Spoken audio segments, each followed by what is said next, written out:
Tout ça a été expertisé. Évidemment, la position à laquelle nous sommes rendus aujourd'hui n'est pas une position complaisante, c'est une position sérieuse qui a été expertisée avec les services d'incendie et de secours, avec mes services chargés de la sûreté aussi.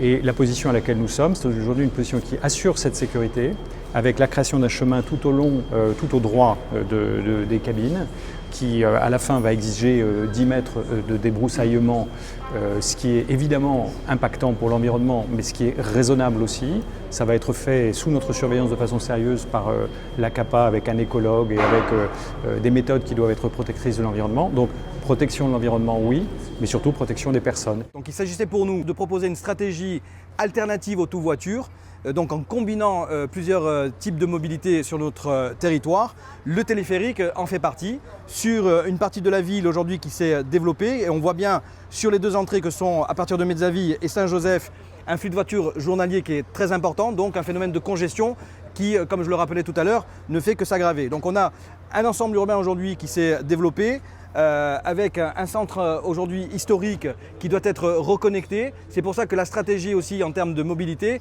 elle s'appuie beaucoup sur l'amélioration des réseaux de transport en commun.